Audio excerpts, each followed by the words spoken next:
The Riyadh season card takes a hit. Shakur Stevenson is pulled out of the bout with Floyd Schofield. We examine that development, and then we also look at this method that Riyadh season is taking of just slapping a bunch of names together and fights that could be considered not meaningless, but not exactly what was asked for. This is your boy JG. This is the Punch Report. In this video, we just break it all down. Do me a favor, comment, like, subscribe, hit that bell icon to be notified of the latest and greatest when it drops. I will not take too much of your time with this one, so stick with me until the end.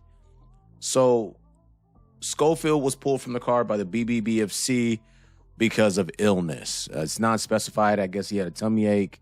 He cannot fight Shakur Stevenson. For the record, I did not have this fight going very well for Schofield.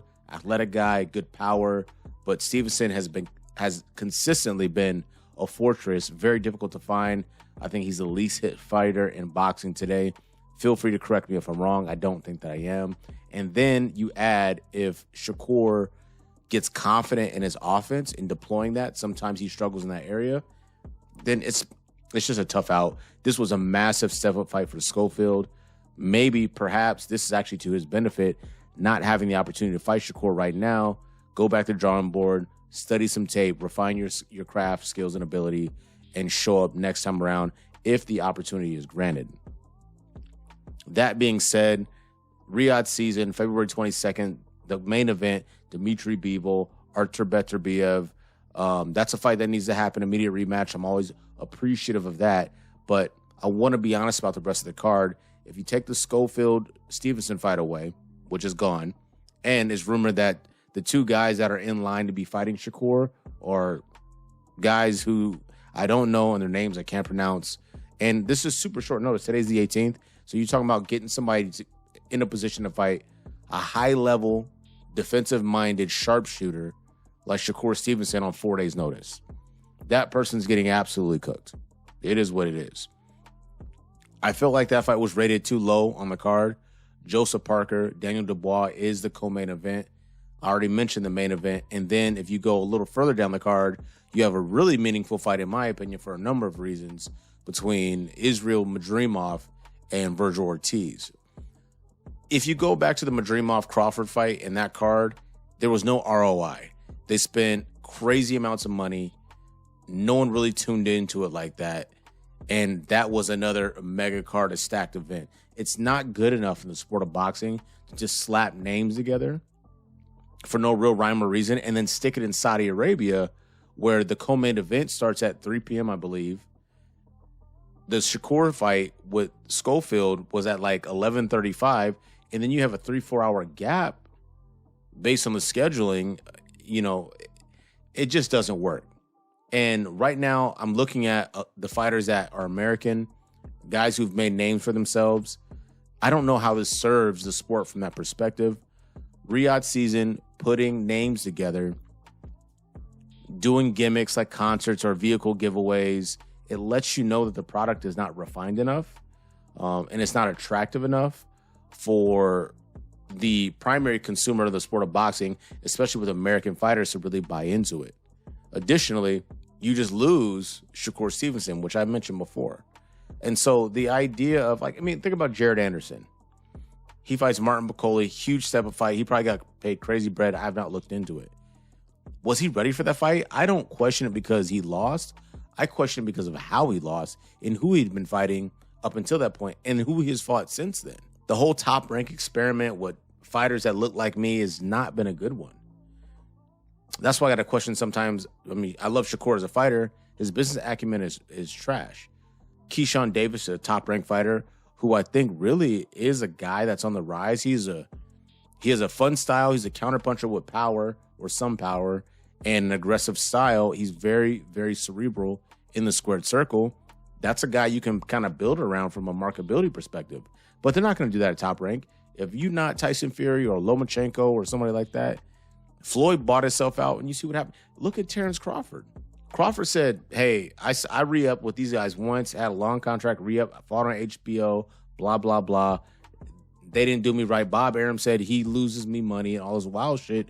He goes out as an independent contractor, that being Bud Crawford, signs a couple deals and makes a bunch of money. Now, generally speaking, Were those fights a return on investment for those entities that decided to pay him out? Not really, and they're not going to be. But the larger point is these fighters signing the Top Rank, and then you have an example of an individual who went through, what you're currently going through, and then you just stay the course.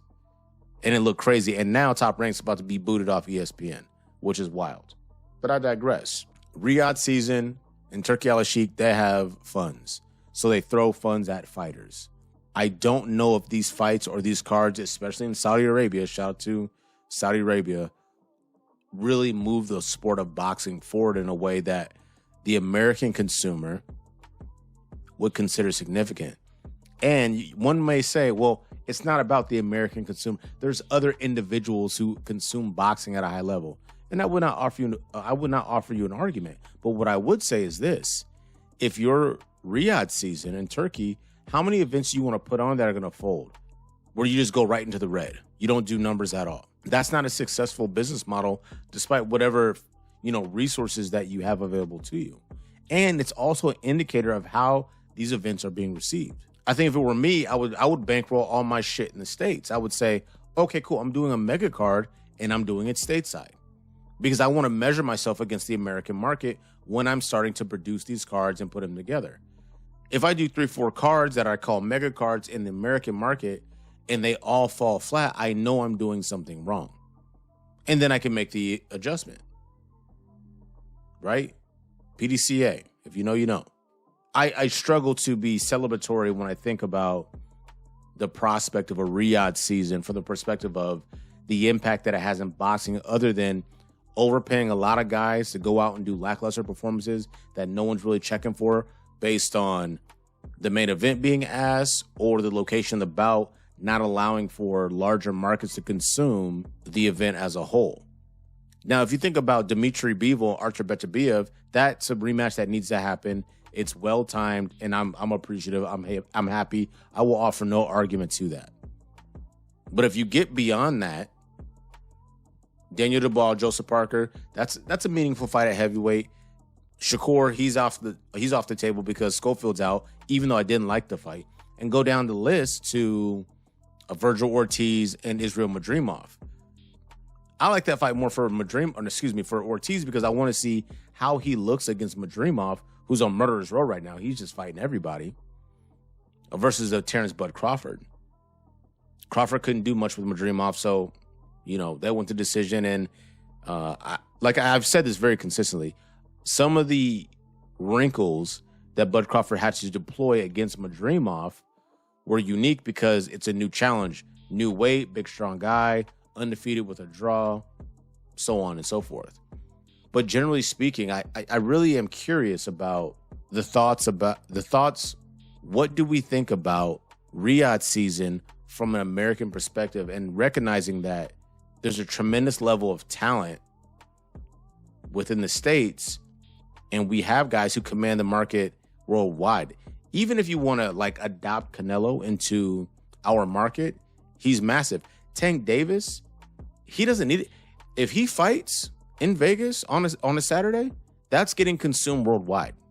You're going to get a return on your investment. That's going to happen. This is your boy, JG. This has been the Punch Report. The big story is Shakur Stevenson doesn't have a dance partner. I question Riyadh season and their approach to boxing. We just got to see what it is. Are you guys excited about this card? Artur Beterbiev, Dmitry Bivol rematch. There's a crazy gap between the co-main and the main event, and even the bout before that. It's like a 4-hour gap, and I don't know how that gets sorted out, but I guess we'll just see. Let me know your thoughts in the comment section. Be sure to like, subscribe, hit that bell icon to be notified of when the videos drop. If you made it this far, you definitely a real one, so you gotta leave a comment. This your boy JG, and we out.